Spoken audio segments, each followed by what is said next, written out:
Cashflow Diary podcast, episode 475. Welcome to yet another exciting episode of the Cashflow Diary podcast, the podcast that teaches you insider tips, tactics, and strategies for creating leverage streams of cash flow into your life. Learn from top-performing entrepreneurs, business owners, investors, and thought leaders from across the globe as they share their secrets to success. Like what you learn on this and other Cashflow Diary podcast episodes? Go to learninvestingnow.com and sign up to receive powerful tips and information that will help you succeed as an entrepreneur and investor. Now, here's your host, investor, entrepreneur, business owner, educator, speaker, author, and master facilitator of Robert Kiyosaki's cash flow game, Jay Massey. All right, ladies and gentlemen, welcome to another episode of the Cashflow Diary podcast. I am your host, Jay Massey, and I'm glad that you are here today because here's the thing.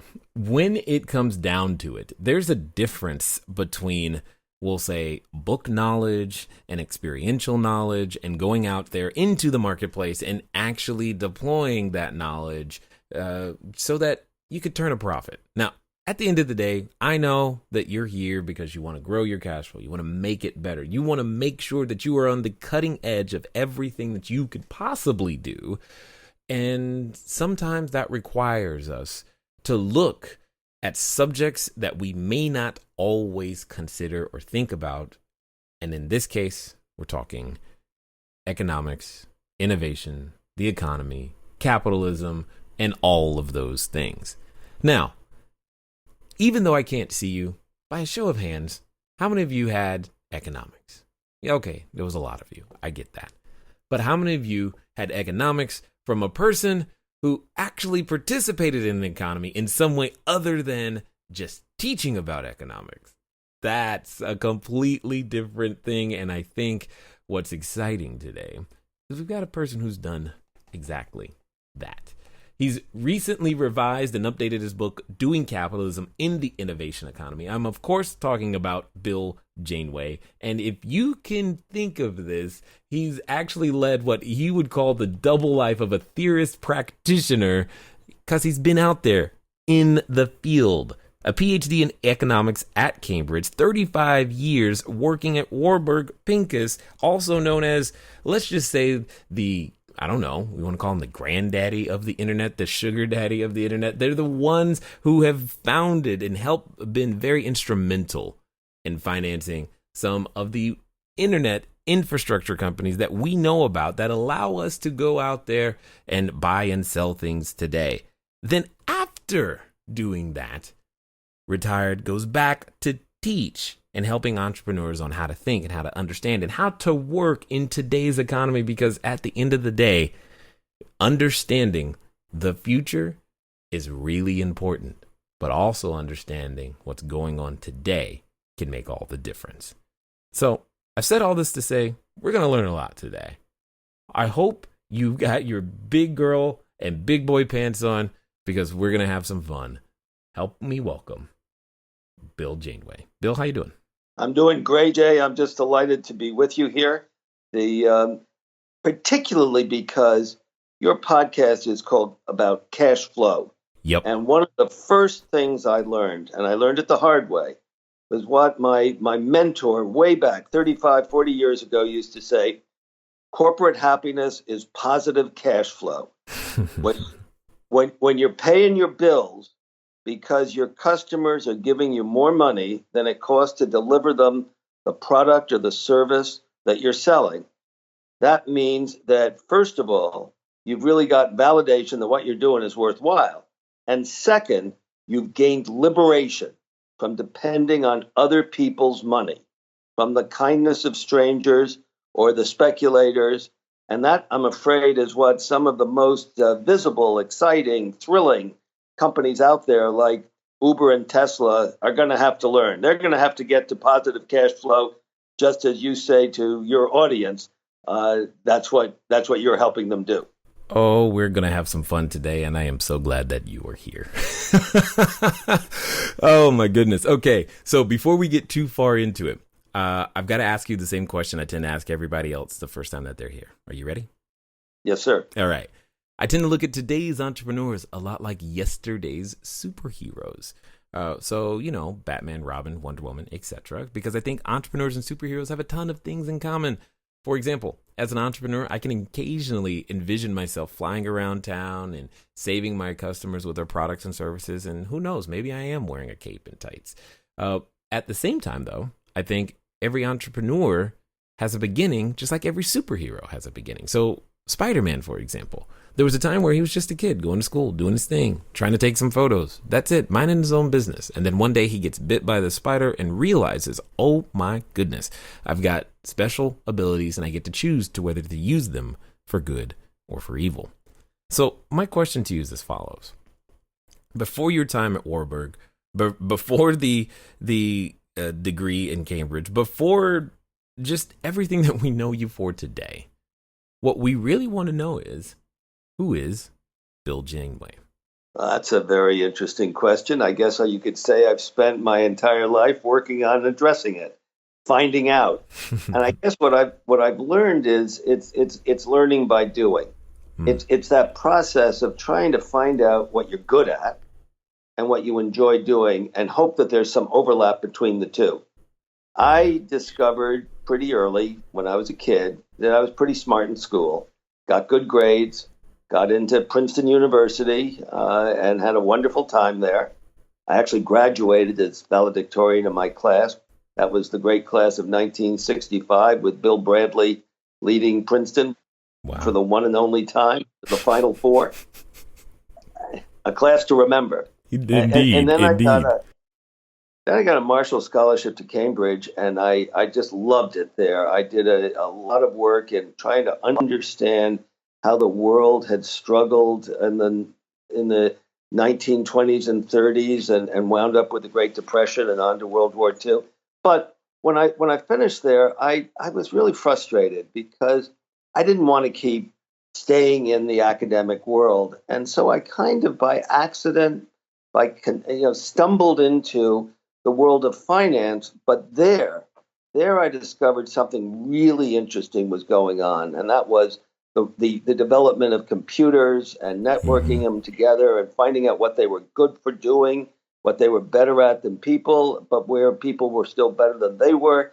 And I got really immersed in that, and that's when I discovered that helping entrepreneurs, and I mean helping in multiple ways, helping them to build new businesses was something that I both really enjoyed, even though, as one of my closest colleagues and friends said, the only law of venture capital is that grief is a constant. Something's always going wrong. You always are getting that call at 2 a.m. But helping entrepreneurs, supporting them, but also providing some discipline, because, superheroes may be able to fly through the pages of the comic strip or the movies, but real entrepreneurs don't just need to have a dream and a vision. They need fuel, that's cash, on the one hand, and they need focus and, how shall I put it, something between a kind of big brother and a Dutch uncle, somebody who can, maybe we've seen some examples of this pretty recently in the unicorn founder universe of people who needed something sometimes a little, upside the head when they got way ahead of themselves and lost any sense of proportion or responsibility. So that kind of multiple role, I found, I kind of found myself there. And then when it came time, as Warburg Pincus was a great firm, and I'd made my contribution. It was time for me to step out of the way of the younger guys I'd helped train.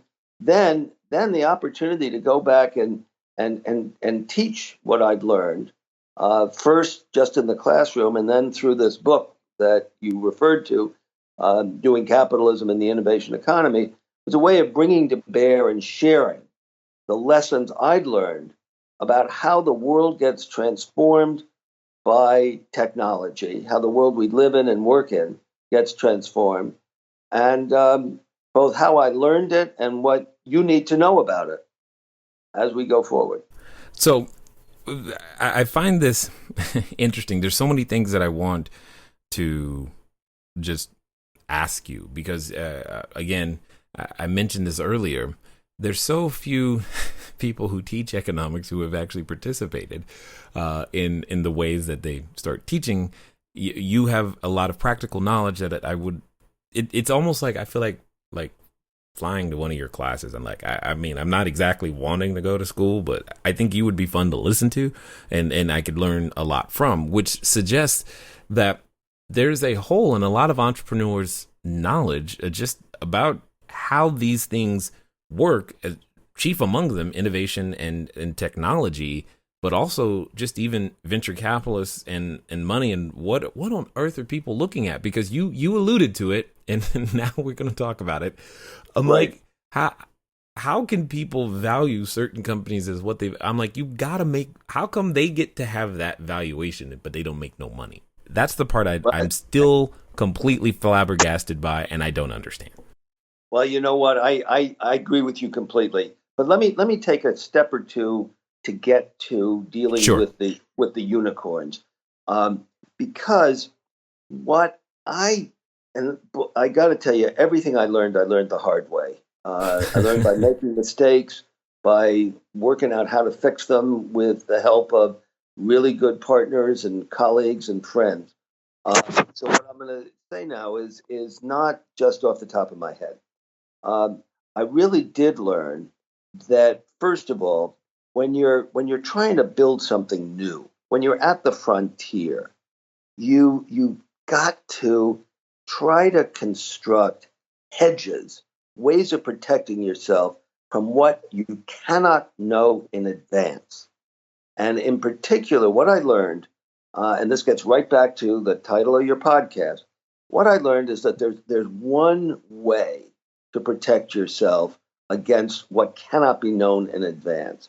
And that is by having access to cash and enough control of the circumstances to use it constructively when bad things happen. Now, what that means, that feeds right into the driving goal for the entrepreneur and the venture capitalist who's backing them to get to positive cash flow. That's the source of secure ability to grow without the threat of getting caught by surprise from behind the backstage. And that's where that gets us to these unicorns. We're clearly in a world where two things have occurred over the last dozen years since the great internet.com bubble blew up, since the global financial crisis. The internet, the digital context, computing and networking has matured to the point where, first of all, the frictions that used to slow down and limit the growth of business have been radically reduced. The markets that can be addressed by Facebook, by Google, are just so enormously greater than we ever knew before. Mm-hmm. So that's what creates the possibility of these new digital companies, these superstar companies that grow at enormous pace, consuming enormous amounts of cash till they get to the promised land, as indeed Google and Facebook did. But you've got another factor, and I think this is what's motivating the enormous flow of cash into these companies that are burning that cash as fast as they can. And that's that since 2008, since the global financial crisis froze the world, we've had interest rates, we've had safe investments yielding so little return, effectively zero to negative, that it's pushed the big institutional investors to taking more risk in the hope of getting more return. There is no example in history. No example in history. Anybody who looks at my book will see that I'm a real student of history, of economic history, financial history, technology history. There is no example of companies being valued at premium valuations like an Uber or an Airbnb when they're still private, and when you buy their stock, you can't sell it. So we've got an unusual, and I must say, I think, unsustainable set of circumstances. Enormous potential market and growth, zero alternative, safe, real return, driving this unicorn bubble, which I do believe is vulnerable as interest rates start rising, and they are rising in the US now ahead of the rest of the world. As those interest rates start rising, if I were, and I'm not, directly involved with any of the super new digital unicorns, I would be beating on the management team, providing my support to the entrepreneurs. Give me a plan to get to positive cash flow fast. Yeah. That's the message.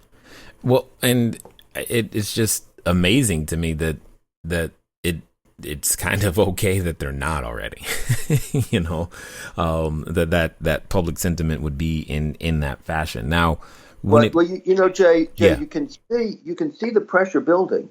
If Sure. you read about Uber right now, for example, in the newspaper this morning, article that Uber may kill the $500 million a year that it's spending for its driverless car. Because the time horizon on that is so long distant, the challenges, both the technical and the regulatory and the legal challenges are so huge. There's an article saying, the board is telling Dara, the new CEO, you better really think about whether you want to keep doing this, because we're going to have to get to positive cash flow. We can't depend on the endless supply. Remember, Uber burned $4 billion in the last 12 months. You believe that? That's a staggering number, and Yeah. and these are the things that don't correlate for me. Is that number, and at least in my head, shows up in red, but yet that their valuation does not reflect that. And to your point, they're betting. It seems like they're betting on a strategy that's a long time from now. But yet that doesn't seem to slow down. I mean, what does a company do in that type of situation when their idea is the cat's out of the bag? Is the idea is not going to go back in, so they've got to do something, or what? I mean, I just don't even understand, because I see how getting rid of the human cost out of that could make a ton of sense. But if I'm the entrepreneur on the other end, what do I look at? What are my options? Well, I'm saying the opposite, that they can't afford to keep investing in trying to get the human being out of the car. That They got to cut back, narrow their sights, stay in, and that means the money they're spending is going into new cities and building the base in new cities. I'm not going to dream of trying to provide a game plan for Uber. All I'm saying is that it does look like even Uber is coming under pressure to exercise discipline, to build a path towards where its customers, not its investors, are going to be paying the bills that it takes to deliver the service. And that is I have every confidence. There's one thing I would bet on: sooner or later, the unicorns that survive will survive as cash positive businesses, not endlessly dependent on selling stock to raise money versus getting paid by their customers to deliver value to them. Got it. And it only seems fair that they would have to do such things, because that's exactly how I feel. Now, you mentioned earlier that one of the things that you enjoy doing was helping entrepreneurs to build business. How does understanding innovation and technology in our current environment and would help an entrepreneur, build business? Hello there, entrepreneur. This is Jay Massey.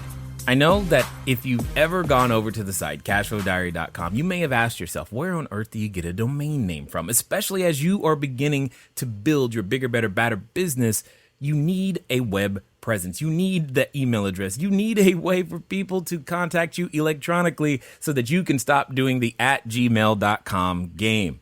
Well, the good folks over at GoDaddy have definitely supplied us with every domain that we have ever used. So what I want you to do is I want you to go over to trygodaddy.com/Cashflow Diary. Again, that's trygodaddy.com/Cashflow Diary, because it's a quick way for you to get set up to capture your domain name the exact way that you want it. They got easy search functions, and most importantly for you is that you'll be up and running today. As I said, once you get started, stay started. Don't let small little obstacles of how to get your own domain name going stop you. So again, go to trygodaddy.com/Cashflow Diary, and let's get back to the rest of the story. Well, first, the technology is one part of it, and the technology is increasingly accessible.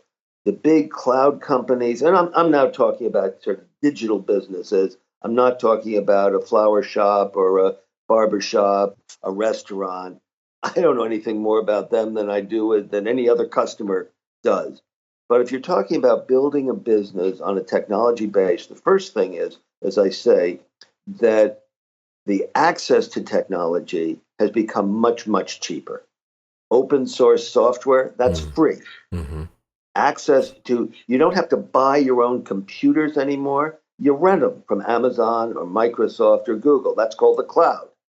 So you can scale your business using the resources, data storage, data processing, as you grow your business incrementally. You don't have to spend a lot of money up front. That's the good news. But now here's the flip side. The flip side is that back in the good old days, up until about 2000, software companies in particular had a unique advantage because it had become standard practice that you could sell a license, a non-exclusive license, to use your software as a customer. You could sell that for an upfront payment, a large payment, which came with an ongoing stream of maintenance payments, so that the new company could keep the software running as the world evolved. What that meant was that the customers were financing the growth of these new software companies. But then we had a big shift, and now it's called software as a service. The customer only pays as they consume and use the software that you've delivered to them.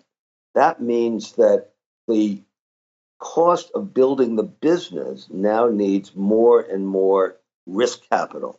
It used to be you could build a business and get to positive cash flow in the software industry for maybe $20, $30 million over 2 or 3 years. Now it's more like 200 million and more like 6, 7, 8 years. Now that's one reason, it's a critical reason why a lot of new businesses, really smart, committed, young men and women, and increasingly women, are doing startups that get bought early by the companies that already exist.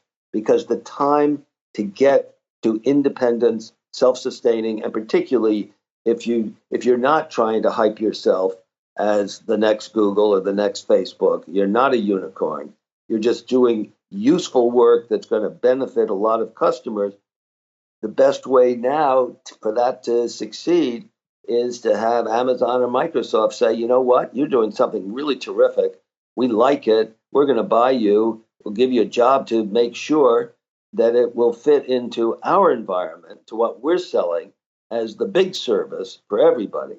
That's a huge shift in the way that technology gets built and delivered to the world.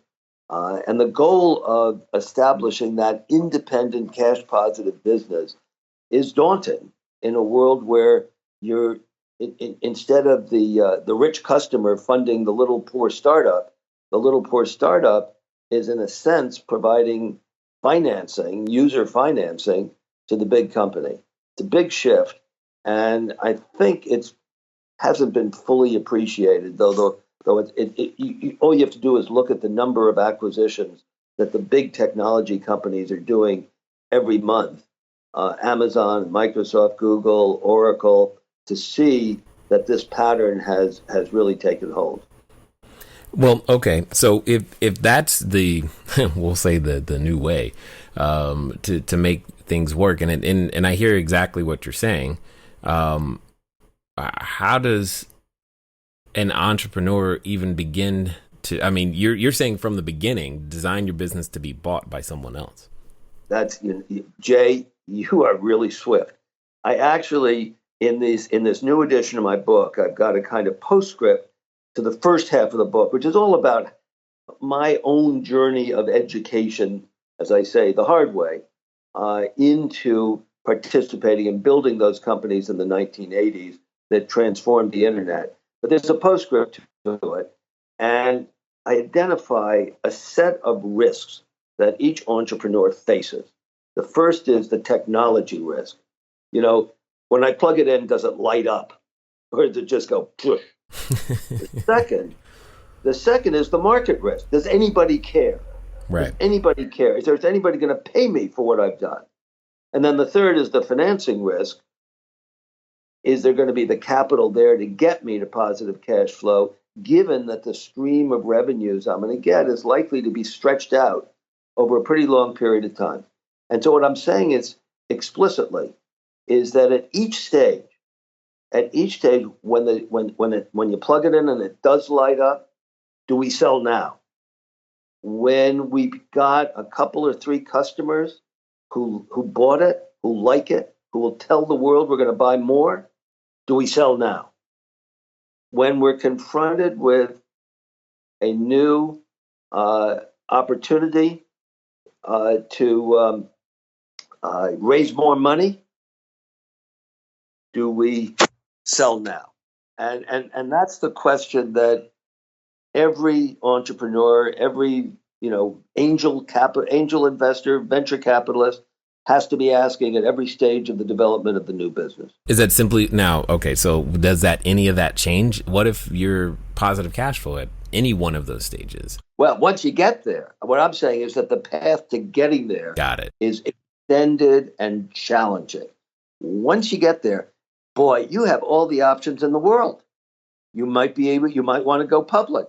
Not very many companies are going public anymore. It takes a bigger business, a bigger offering. Something else that's going on that people haven't really paid attention to, but another big change between now and the 1990s used to be there was a whole family of specialist, focused, relatively small investment banks that took new technology companies public. Now you got 7 banks that run the world, the survivors of the global financial crisis. If you want to get their attention, you got to come to them with a deal on which they're going to make millions and millions and millions of dollars. Not many companies reach that stage. That's the other challenge. But you can still run the business without going public. You can build the business over time. It's amazing. Sometimes I tell my friends and colleagues in the venture capital industry, it's amazing how many companies have been built to scale and have survived without any help from us. A company like Bechtel, for example, or Cargill. These were family businesses that just kept growing. So there is a future out there, but the main thing is you have choices. You're not forced into an immediate sale or merger or downsizing once you get to that positive cash flow, happy country. So in your experience, is there a way to shortcut that path to positive cash flow? Well, there can be. There can be some. They typically come with a cost. For example, sometimes you've got a big customer, a really important company that is your customer, and they're beginning to be dependent on you. And they say, "Well, look, we'll do a special deal. We will agree that we're going to only use your stuff, but we want to own some of your company." Now, that sounds good. That sounds great, except right. Except what's the except? First, there are a bunch of them. The first one is you, the entrepreneur, and your financial backer have only one interest, and that is the growth in the value of what you're doing. But the big company has all sorts of different interests. And if they decide maybe they're not as independent, or maybe what you're doing sounds so really good that maybe they ought to start doing it themselves, even if you have a patent, even if there's a contract. Well, you can have a lot of fun as a small growing company suing your biggest customer for violating your intellectual property. So that's one. Second is, well, the day comes when you realize that you're kind of peaking out. You can see the end of the runway. And now it really is time to sell. But now you can't have an open auction because your big customer, which owns a piece of you, is already there. And who's going to try to bid against them? They know more than any outside company could know. And they've already got a seat at the table inside the wall. So that what looks like the way to short circuit the hard road to positive cash flow can actually really compromise what happens at the end of the day. Got it. And that makes a ton of sense. So what would you say then is, let's pretend I'm starting a business today. If I wanted to put myself in the best position to be able to deal with this changing landscape, what's step number one? Well, first of all, let me tell you how I read a business plan, the order in which I read a business plan. So the first thing I do is I read the biographies. So what have these men and women done before? Have they ever been through one of these things? Because startups aren't patty cake. Startups are tough. And if they've only worked in a big company, they may have to go through a learning experience or two. I frankly was always susceptible. I always had a certain leaning towards the men and women who had been through a failed startup and then came back to try to do it again and do it better. So that's the first thing. The second is, so tell me about the market that you're serving. Tell me about who needs your stuff. Tell me about a hole in the market where there's room for a new company to establish position. Okay? And that will tell you an enormous amount. Are these people who have really studied the field, or are they just throwing darts at the blackboard, at the dartboard? Then, sure, let's look at the technology. What's different? Not is it better, but how is it different? One of the things I learned a long time ago is that just saying, "Oh, I'm better than you. I'm better than IBM. I'm better than Google," doesn't get you very far. I want to know why I'm different, why I'm offering something that is not already available. And finally, and just for a laugh, I'll look at there'll always be some financial forecasts, some, revenues and profits. And, you take a look at that and say, well, these guys, when are we all going to get rich? But I don't pay any attention to that because nobody knows. Nobody knows. So it's people, market, technology in that order. And that's why if you're starting out from scratch, even the names of people who are icons like Steve Jobs, Steve didn't do it all alone. Mark Zuckerberg isn't doing it all alone. Everybody needs a team. So the ability to pull together a team of people with relevant experience and knowledge, experience first and then knowledge, that's the critical first step. And then decide where you're going to focus. Whose problem are you going to solve? And that's what I'm going to be reading and looking for and deciding whether, I really better spend some time with these guys. Well, there's something that you've said that I find interesting and I would love for everyone to hear. You seem to put a premium on experience, specifically failure, or having had a bad experience in the past. Why is that? Well, maybe it's a little personal because, as I say, everything I learned about being a successful venture capitalist, I learned the hard way. I learned by what I call in the book, I call it investing in ignorance. I didn't know what I didn't know. And in one or two particular cases, what looked like a great investment, great idea, great market opportunity, almost turned into an absolute catastrophic, complete write-off.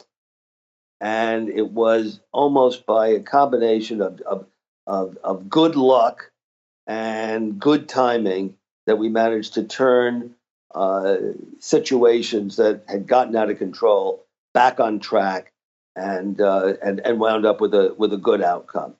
So, maybe it's arrogant to say I kind of think I'm pretty smart, but boy, in this world of venturesome business at the frontier of technology, learning the hard way, learning by doing is I just put an enormous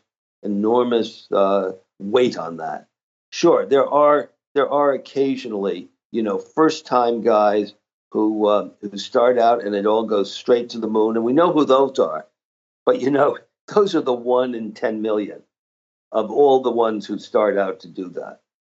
Try to reduce those odds a little bit. I'd rather, if I'm an investor, I'd rather not to have to, discover that it really is Bill Gates or Steve Jobs that I'm backing. I'd rather have a little more evidence that they've learned some things along the way too. Totally understood. And by the way, let's go ahead. remember that Steve Jobs, he had a great first run, but he really, he brought in this fellow John Scully and pushed him out of the company. He had a complete failure in his next computer company. It was called Next. Yeah, I remember. And by the time he came back to Apple, he had really had some learning the hard way, learning by doing the hard way. Then the Apple that is the greatest company, maybe in the history of capitalism, took off. But the first version got pretty far, but it didn't become the Apple that we know today. Right. Totally understood. Now, for those that have listened this far and would like to find out more either about what you're doing or even pick up a copy of the book, what's going to be the best way for them to catch up with you? Oh, the best way. Hey, this is the world of the internet. Go to my website, www.billjaneway.com. You'll see all about the book, Doing Capitalism and the Innovation Economy. And you'll see some of the writings and also where I've been talking and speaking, because I'm traveling around this country and around Europe as well, looking for opportunities to have this kind of conversation, which frankly, Jay, I have to tell you, has been for me a great conversation. That's good to hear. I'm glad to definitely hear that for sure. Now, before we end here, I've got another question for you that I would love to get your perspective on. Let's pretend for a second that someone listening, even though they've heard everything that you've said, they've gotten excited that, you know what, they're going to still go throw their hat in the ring. They're standing in front of what I like to often call the superhero outfit store. They're going to become an entrepreneur. They're going to make it happen, right? Now, like I know, that when we get to those moments of decisions, oftentimes we have a companion, and that companion comes in the form of a voice. And that voice often says things like, Are you sure? Did you not hear everything Bill just said? I mean, come on, it's not going to be easy. And for some people, they're even related to that voice. So my question to you is as follows. Let's pretend that they are going to do what you say, and they're going to do so in the next 24 to 48 hours. What would you suggest that they do? Well, you've already, kind of heard it before.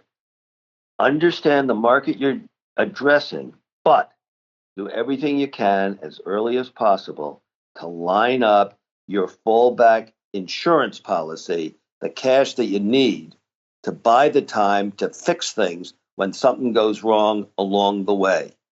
That's why a great idea without the cash to put it to work and to survive the unexpected bad things that almost always happen along the way is just a great idea, and you might as well keep strolling past that store with the superhero costumes in the window.